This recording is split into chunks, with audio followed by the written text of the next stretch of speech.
ಇಷ್ಟು ಅಳತಿ ಒಳಗೆ ಟೋಟಲಿ ಒಂದು ಅರ್ಧ ಕೆ ಜಿಯಷ್ಟು ಬೇಸನ್ ಉಂಡೆ ರೆಡಿ ಆಗ್ತಾವೆ. ಒಂದು ಉಂಡೆ ದೇವ್ರಿಗೆ ನೈವೇದ್ಯ ಮಾಡಿ ಬಂದು ಟೇಸ್ಟ್ ಮಾಡಿ ನೋಡಕತ್ತೀನಿ ರೀ ಹೆಂಗಾಗ್ಯಾವ ಅಂತೇಳಿ.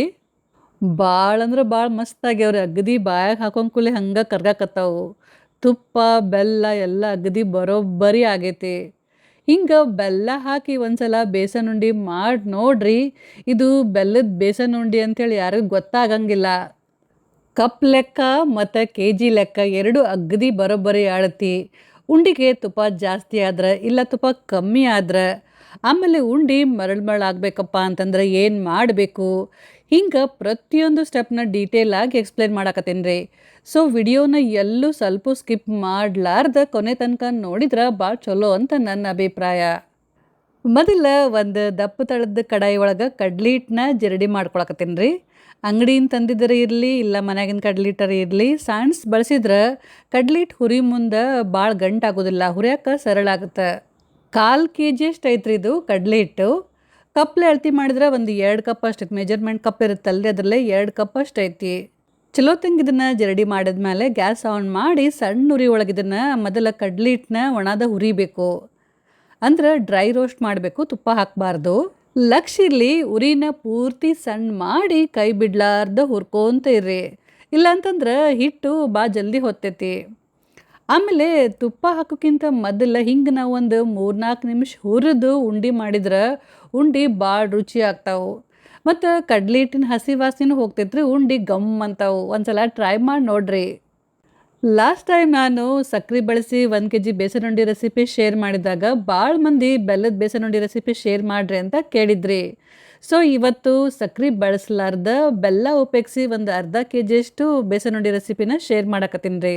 ನೀವು ಇನ್ನೂ ತನಕ 1 ಕೆ ಜಿ ಬೇಸನ್ ಉಂಡೆ ರೆಸಿಪಿ ವಿಡಿಯೋ ನೋಡಿಲ್ಲ ಅಂತಂದ್ರೆ ವಿಡಿಯೋ ಲಿಂಕು ಡಿಸ್ಕ್ರಿಪ್ಷನ್ ಬಾಕ್ಸ್ನಾಗ ಐತಿ, ಚೆಕ್ ಮಾಡಿರಿ. ಕಡ್ಲಿ ಹಿಟ್ಟಿನಾಗ ಹುರಿ ಮುಂದೆ ಗಂಟ್ಕೊಳಾಗ್ತಿರ್ತಾವ್ರಿ. ಚಮಚೆಲಿ ಅವನ್ನ ಹಿಂಗೆ ಒಡ್ಕೋಂತ ಹುರಿಬೇಕು. ಸಣ್ಣ ಉರಿ ಒಳಗೆ 4-5 ನಿಮಿಷ ಇದನ್ನು ಚಲೋ ತಂಗ ಹುರಿದ್ಮೇಲೆ ಈಗ ಇದ್ರಾಗ ನಾನು ತುಪ್ಪ ಹಾಕಾಕತ್ತೀನಿ. ಅರ್ಧ ಕಪ್ಪು ಮತ್ತು ಮೇಲೆ ಒಂದು 2 ಟೇಬಲ್ ಸ್ಪೂನಷ್ಟು ತುಪ್ಪ ಬೇಕಾಗ್ತೈತ್ರಿ. ಅಂದ್ರೆ ಟೋಟಲಿ 110 ಗ್ರಾಮ್ ಅಷ್ಟು ತುಪ್ಪ ಬೇಕಾಗ್ತೈತಿ. ಎಲ್ಲ ತುಪ್ಪನ ಒಮ್ಮೆ ಹಾಕಬಾರ್ದು. ಮೊದಲು ಒಂದು ಅರ್ಧ ಕಪ್ ಹಾಕ್ಬೇಕ್ರಿ. ಮತ್ತು ಅದೇ ಥರ ನಾವು ಸಣ್ಣ ಉರಿ ಒಳಗೆ ಕೈ ಬಿಡ್ಲಾರ್ದ ಚಲೋ ತಂಗೆ ಹುರಿಬೇಕು. ಒಂದು 3-4 ನಿಮಿಷ ಆದಮೇಲೆ ಮತ್ತೆ ಇನ್ನೊಂದು ಸ್ವಲ್ಪ ತುಪ್ಪ ಹಾಕಿ ಹುರಿಬೇಕು. ಹಿಂಗೆ ಅವಾಗವಾಗ ನಡ್ಬರ್ಕ ಸ್ವಲ್ಪ ತುಪ್ಪ ಹಾಕೋಂತ ಹುರ್ಕೋಂತ ಹೋಗಬೇಕು.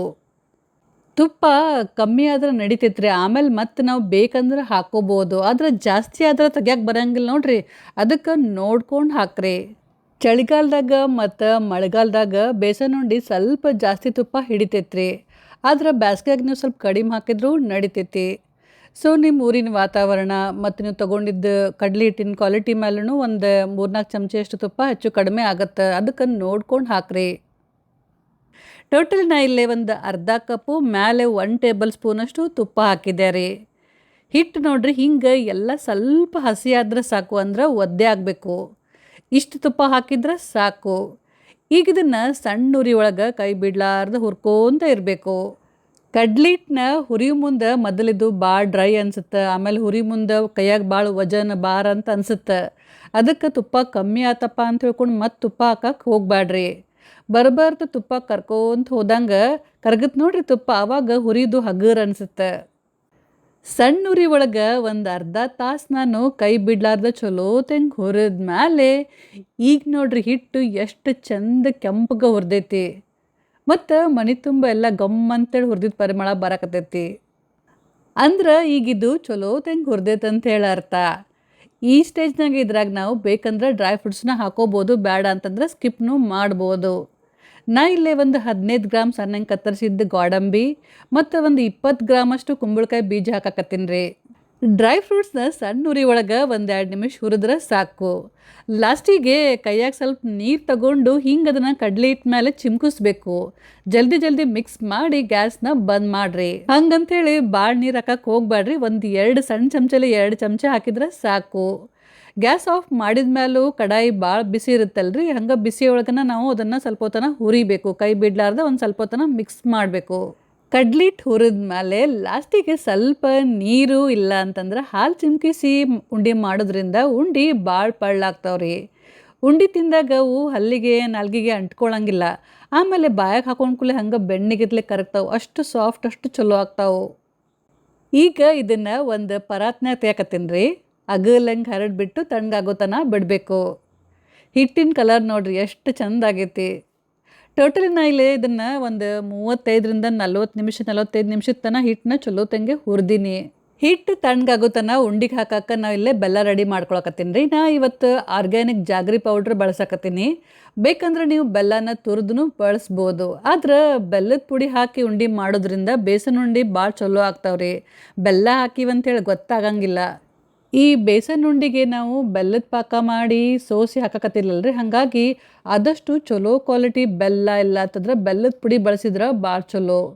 ಬೆಲ್ಲದ ಪುಡಿ ಒಳಗೆ ಸ್ವಲ್ಪ ಗಂಟುಗಳು ಇರ್ತಾವಲ್ರಿ, ಅದಕ್ಕೆ ನಾವು ಹಂಗೆ ಅದನ್ನು ಡೈರೆಕ್ಟ್ ಯೂಸ್ ಮಾಡೋಕ್ಕೆ ಬರೋಂಗಿಲ್ಲ. ಅದಕ್ಕೆ ಏನು ಮಾಡಕತ್ತೀನಿ ಅಂತಂದ್ರೆ ಸ್ವಲ್ಪ ಇದನ್ನು ಜರಡಿ ಮಾಡ್ಕೊಳಕತ್ತೀನಿ. ಹಿಂಗೆ ನಾವು ಬೆಲ್ಲದ ಪುಡಿನ ಸಾಣಿಸೋದ್ರಿಂದ ಬೆಲ್ಲದಾಗ ಏನರೇ ಕಸ ಕಡ್ಡಿ ಇದ್ದವಪ್ಪ ಅಂದ್ರೆ ಕ್ಲೀನೂ ಆಗುತ್ತೆ. ಇದೇನು ಉಳಿದಿದ್ದು ದಪ್ಪಂದು ಬೆಲ್ಲದ ಪುಡಿ ಇರುತ್ತಲ್ರಿ, ಇದನ್ನು ಬೇಕಂದ್ರೆ ಆಮೇಲೆ ಪಲ್ಯಕ್ಕೆ, ಸಾರಿಗೆ ಇಲ್ಲ ಅಂತಂದ್ರೆ ಚಾಕುನು ಬಳಸ್ಬೋದು. ಜರಡಿ ಮಾಡಿದ ಮೇಲೆ ನೋಡ್ರಿ ಬೆಲ್ಲ ಎಷ್ಟು ಚಂದ ಆಯ್ತು. ಈ ರೀತಿ ಇದ್ರಣ ಉಂಡಿಗೆ ಹಾಕಕ್ಕೆ ಸರಿ ಆಗುತ್ತೆ. ಈಗ ನಾನು ಬೆಲ್ಲದ ಪುಡಿನ ಅಳತೆ ಮಾಡಿ ತೊಗೊಳಕತ್ತೀನಿ ರೀ. 1/4 ಕಪ್ಪಷ್ಟು ಬೆಲ್ಲದ ಪುಡಿ ಬೇಕು. ಅಂದ್ರೆ 190 ಗ್ರಾಮಿಂದ ಒಂದು 200 ಗ್ರಾಮಷ್ಟು ಬೆಲ್ಲದ ಪುಡಿ ಬೇಕಾಗುತ್ತೆ. ಈ ಕಡೆ ಮೊದಲೇನ ಹುರಿದಿಟ್ಟಿದ್ದೀವಲ್ರಿ ಹಿಟ್ಟು ತಣ್ಣಗಾಗೈತಿ. ಪೂರ ತಣ್ಣಗಾಗಬಾರ್ದು, ಸ್ವಲ್ಪ ಬೆಚ್ಚಗಿರಬೇಕು. ಈಗ ಇದ್ರಾಗ ಒಂದು ಚಿಟಿಕೆಯಷ್ಟು ಉಪ್ಪು ಹಾಕಕತ್ತೀನಿ ರೀ. ಆಪ್ಷನಲ್ಲು, ಬೇಡ ಅಂತಂದ್ರೆ ಸ್ಕಿಪ್ ಮಾಡ್ಬೋದು. ಆಮೇಲೆ ಸ್ವಲ್ಪ ಬೆಲ್ಲದ ಪುಡಿ ಹಾಕೋಂತ ಮಿಕ್ಸ್ ಮಾಡ್ಕೋಂತ ಹೋಗಬೇಕು. ಎಲ್ಲ ಬೆಲ್ಲದ ಪುಡಿ ಹಾಕಿ ಚಲೋ ತಂಗೆ ಮಿಕ್ಸ್ ಮಾಡಿದ್ಮೇಲೆ ನೆಕ್ಸ್ಟು 1 ಟೀ ಸ್ಪೂನಷ್ಟು ಏಲಕ್ಕಿ ಪುಡಿ ಹಾಕಿ ಸರಿಯಾಗಿ ಮಿಕ್ಸ್ ಮಾಡಿ ಈಗ ಇದನ್ನು ಅಂಗೈಯಲ್ಲಿ ತಿಕ್ಕಬೇಕು. ಹಿಟ್ಟನ್ನ ಅಂಗೈಯಾಗಿ ತೊಗೊಂಬಿಟ್ಟು ಚಲೋ ತಂಗೆ ತಿಕ್ಕಿ ಮಿಕ್ಸ್ ಮಾಡಬೇಕು.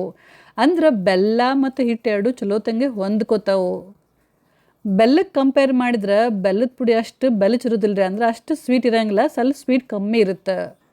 ನೀವು ಬೆಲ್ಲನ ತುರಿದು ಹಾಕಕತ್ತಿದ್ರಪ್ಪ ಅಂತಂದ್ರೆ ಸ್ವಲ್ಪ ಕಮ್ಮಿ ಹಾಕ್ರಿ. ಯಾಕಂದ್ರೆ ಬೆಲ್ಲ ಸ್ವಲ್ಪ ಜಾಸ್ತಿ ಸ್ವೀಟ್ ಇರುತ್ತೆ ಪೌಡ್ರ್ ಕಂಪೇರ್ ಮಾಡಿದ್ರೆ. ನಾ ಇಲ್ಲೇ ಎಲ್ಲ ಚಲೋ ತಂಗೆ ಮಿಕ್ಸ್ ಮಾಡಿದ್ಮೇಲೆ ಉಂಡೆ ಕಟ್ಟಕ್ಕೆ ಹೋದ್ರೆ ತುಪ್ಪ ಸ್ವಲ್ಪ ಕಮ್ಮಿ ಆಗೈತೆ ಅಂತ ಅನಿಸ್ತು. ಅದಕ್ಕೆ ಒಂದು ಸ್ವಲ್ಪ ತುಪ್ಪ ಕರಗಿಸಿ ಹಾಕಕತ್ತೀನಿ ರೀ. ಒಂದು 2 ಟೀ ಸ್ಪೂನ್ ಹಾಕಿದ್ರೆ ಸಾಕು, ಜಾಸ್ತಿ ಏನು ಬೇಕಾಗಿಲ್ಲ. ಈಗ ಉಂಡೆ ಮಿಶ್ರಣ ಸರಿ ಐತ್ರಿ. ಆದ್ರೆ ಆಮೇಲೆ ಏನಾಗುತ್ತೆ ಗೊತ್ತಂದ್ರೆ 1-2 ದಿನ ಆದಮೇಲೆ ಉಂಡೆ ಭಾಳ ಡ್ರೈ ಆಗ್ತಾವೆ. ಅದಕ್ಕೆ ಸ್ವಲ್ಪ ತುಪ್ಪ ಹಾಕಿ ಉಂಡೆ ಕಟ್ಟಿದ್ರೆ ಉಂಡೆ ಭಾಳ ಚಲೋ ಆಗ್ತಾವೆ, ಜಲ್ದಿ ಡ್ರೈ ಆಗೋದಿಲ್ಲ. ನೋಡಿರಿ, ಸ್ವಲ್ಪ ತುಪ್ಪ ಹಾಕಿದ ಸಲುವಾಗಿ ಉಂಡೆ ಕಟ್ಟಕ್ಕೆ ಎಷ್ಟು ಸರಳ ಆಯ್ತು. ನಿಮ್ಗೆ ಉಂಡೆ ಎಷ್ಟು ದೊಡ್ಡ ಬೇಕಂತೇಳಿ ನೋಡಿಕೊಂಡು ಅಷ್ಟು ಮಿಶ್ರಣ ಕೈಯಾಗ ತಗೊಂಡು ಚಲೋ ತೆಂಗೆ ಒತ್ತಿ ಉಂಡೆ ಕಟ್ರಿ. ಉಂಡೆ ಕಟ್ಟಿದ ಮೇಲೆ ಉಂಡಿನ ಅಂಗೈಯಾಗ ಆ ಕಡೆ ಸ್ವಲ್ಪ ಹೊತ್ತನ ಹೊಳ್ಳಾಡಿಸ್ರಿ. ಅವಾಗ ಉಂಡಿಗೊಂದು ಶೈನಿಂಗ್ ಲುಕ್ ಬರ್ತೈತಿ. ಉಂಡೆ ನೋಡಕ್ಕೆ ಭಾಳ ಚಂದ ಕಾಣಿಸ್ತಾವೆ. ನಮ್ಮ ಮೊದಲನೇ ಉಂಡೆ ರೆಡಿ ಆಯ್ತು ನೋಡ್ರಿ, ಎಷ್ಟು ಚಂದ ಕಾಣಕತ್ತೈತಿ. ಹಿಂಗೆ ನಾನು ಎಲ್ಲ ಉಂಡೆ ಕಟ್ಟಿ ತೊಗೊಂಬರ್ತೀನಿ. ಮೀಡಿಯಮ್ ಸೈಜಿಂದು ಟೋಟಲಿ 14 ಉಂಡೆ ಆದವು ರೀ. ಅಂದ್ರೆ 40 ಗ್ರಾಮಿಂದು 14 ಉಂಡೆ ರೆಡಿ ಆದವು. ತೂಕ ಮಾಡಿ ತೋರ್ಸಕತ್ತೀನಿ ನೋಡ್ರಿ. ಅರ್ಧ ಕೆಜಿಯಷ್ಟು ಬೇಸನ್ ಉಂಡೆ ರೆಡಿ ಆಗ್ಯಾವು. ನಾ ಹೇಳಿದ್ದ ಪ್ರತಿಯೊಂದು ಟಿಪ್ಸು ಅಳತಿ ಫಾಲೋ ಮಾಡಿ ನೀವೇನರ ಉಂಡೆ ಮಾಡಿದ್ರಪ್ಪ ಅಂತಂದ್ರೆ ಅಗದಿ ಫಸ್ಟ್ ಕ್ಲಾಸ್ ಅರ್ಧ ಕೆಜಿಯಷ್ಟು ಉಂಡೆ ರೆಡಿ ಆಗ್ತಾವೆ. 1 ಕೆಜಿ ಬೇಕಪ್ಪ ಅಂತಂದ್ರೆ ನಾ ಹೇಳಿದ ಅಳತಿನ 2 ಪಟ್ಟು ತಗೋರಿ, ಅಂದ್ರೆ 1 ಕೆಜಿ ಉಂಡೆ ಬರ್ತಾವೆ. ಒಂದು ಉಂಡೆ ದೇವ್ರಿಗೆ ನೈವೇದ್ಯ ಮಾಡಿ ಬಂದು ಟೇಸ್ಟ್ ಮಾಡಿ ನೋಡಕತ್ತೀನಿ ರೀ ಹೆಂಗಾಗ್ಯಾವ ಅಂಥೇಳಿ. ಭಾಳ ಅಂದ್ರೆ ಭಾಳ ಮಸ್ತ್ ಆಗ್ಯಾವ್ರಿ. ಅಗದಿ ಬಾಯಾಗ ಹಾಕೊಂಡ್ ಕೂಲೆ ಹಂಗೆ ಕರ್ಗಾಕತ್ತಾವು. ತುಪ್ಪ ಬೆಲ್ಲ ಎಲ್ಲ ಅಗದಿ ಬರೋಬ್ಬರಿ ಆಗೈತಿ. ಸೊ ಫ್ರೆಂಡ್ಸ್, ಇವತ್ತಿನ ಈ ಬೆಲ್ಲದ ಉಂಡೆ ರೆಸಿಪಿ ನಿಮ್ಮೆಲ್ಲರಿಗೂ ಲೈಕ್ ಆಗಿರ್ಬೋದಂತ ಅಂದ್ಕೊಂಡೀನಿ. ಸ್ವಲ್ಪ ಏನರ ಯೂಸ್ಫುಲ್ ಆತಪ್ಪ ಅಂತ ಅನಿಸಿದ್ರೆ ವಿಡಿಯೋಕ್ಕೊಂದು ಲೈಕ್ ಕೊಡ್ರಿ. ಹಂಗೆ ಕಮೆಂಟ್ ಮಾಡಿದ್ರೆ ಮಾತ್ರ ನೆನಪು ಹಾರಕ್ಕೆ ಹೋಗಬೇಡ್ರಿ. ಇಷ್ಟೊತ್ತು ಇಲ್ಲಿ ತನಕ ವಿಡಿಯೋ ನೋಡಿದ್ದಕ್ಕೆ ನಿಮ್ಮೆಲ್ಲರಿಗೂ ಧನ್ಯವಾದಗಳು. Thank you.